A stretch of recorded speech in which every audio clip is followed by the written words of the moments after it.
Nilakshi union বিএনপির কর্মী সম্মেলনে জনতার দল। মোহাম্মদ বিল্লাল মোল্লা, কুমিল্লা উত্তর জেলা প্রতিনিধি। কুমিল্লার হোমনা উপজেলার নীলক্ষী ইউনিয়ন বিএনপির কর্মী সম্মেলন অনুষ্ঠিত হয়েছে বুধবার 18 ডিসেম্বর বিকেলে নীলক্ষী সরকারি প্রাথমিক বিদ্যালয় মাঠে। নীলক্ষী ইউনিয়ন বিএনপি ও অঙ্গ সংগঠন আয়োজিত এ কর্মী সম্মেলনে জনতার দল সম্মেলনে জনসভায় রূপ নেয়। প্রধান অতিথির বক্তব্য দেন বাংলাদেশ জাতীয়তাবাদী দলের বিএনপির কুমিল্লা বিভাগীয় সাংগঠনিক সম্পাদক অধ্যক্ষ মোহাম্মদ সেলিম ভুঁইয়া। তিনি বলেন,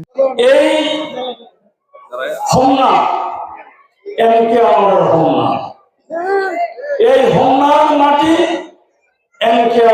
ঘাটে ছিল। এটা একটা ঐতিহাসিক ইউনিয়ন আমাদের জন্য। এই ইউনিয়নের প্রতি আমরা কৃতজ্ঞ। আপনারা দেশবাসীকে অনেক কিছু দিয়েছেন আমাদের এই হোমনার ডাকে। আজকে 16টি বছর আমরা কথা বলতে পারি নাই। আমাদের নেতা কর্মীরা আসতে পারেনি ভোট দেওয়ার জন্য। ফ্যাসিস্ট হাসিনা মানুষের ভোট দেওয়ার অধিকারকে হরণ করে নিয়েছিল। খুনি হাসিনা মানুষকে খুন করেছিল, মানুষকে গুম করেছিল, মানুষকে নির্যাতন করেছিল। একটার পর একটা মিথ্যা মামলা দিয়ে মানুষকে পরিবার পরিজন থেকে বিচ্ছিন্ন করে দিয়েছিল।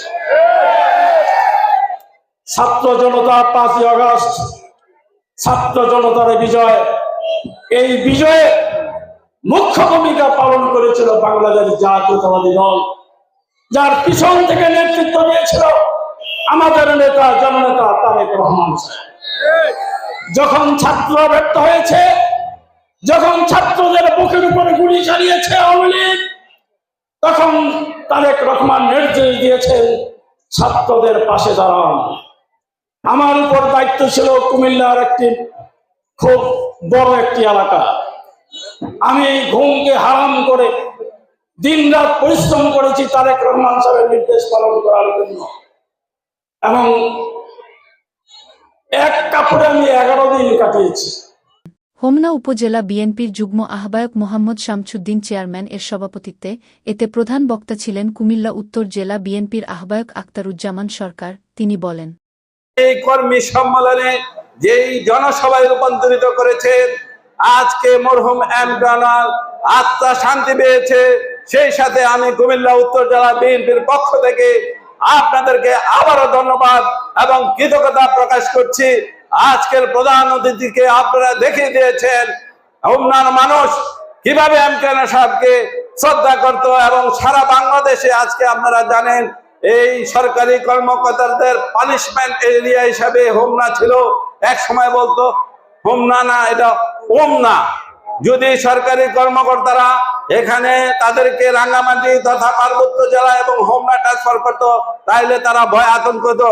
কিন্তু আজকে হোমনা উপজেলা এক নামে সারা বাংলাদেশে পরিচিত করেছেন আমাদের নেতা এম। বিশেষ বক্তা ছিলেন কুমিল্লা উত্তর জেলা বিএনপির সদস্য সচিব AFM তারেক মুন্সি। সামনে যে কাউন্সিলিং হবে এই ইউনিয়নের, আমি আশা করি হোমনা উপজেলার আহ্বায়ক এবং সদস্য সচিব নিঃশব্দে যারা নাকি 17টি বছর নির্যাতিত হয়েছে, ত্যাগ স্বীকার করেছে, খুন গুমের শিকার হয়েছে, তাদের দিয়ে নতুন কমিটি করা হবে ইনশাআল্লাহ।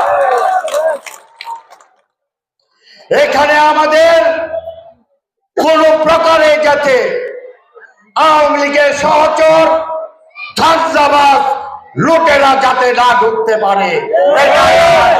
নীলক্ষী ইউনিয়ন যুবদলের আহ্বায়ক রাসেল মাহমুদ ও বাহরাইন বিএনপির সাবেক সাধারণ সম্পাদক মোহাম্মদ আনোয়ার হোসেনের সঞ্চালনায় এতে বিশেষ অতিথি ছিলেন উপজেলা বিএনপির আহ্বায়ক আলহাজ মোহাম্মদ মহিউদ্দিন।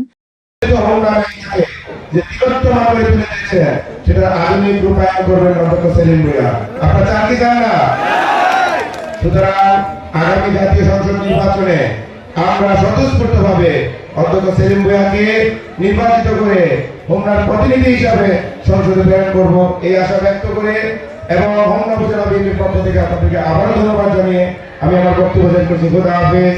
বাংলাদেশ জিন্দাবাদ। সদস্য সচিব মোহাম্মদ মোজাম্মেল হক, ভিপি মুকুল।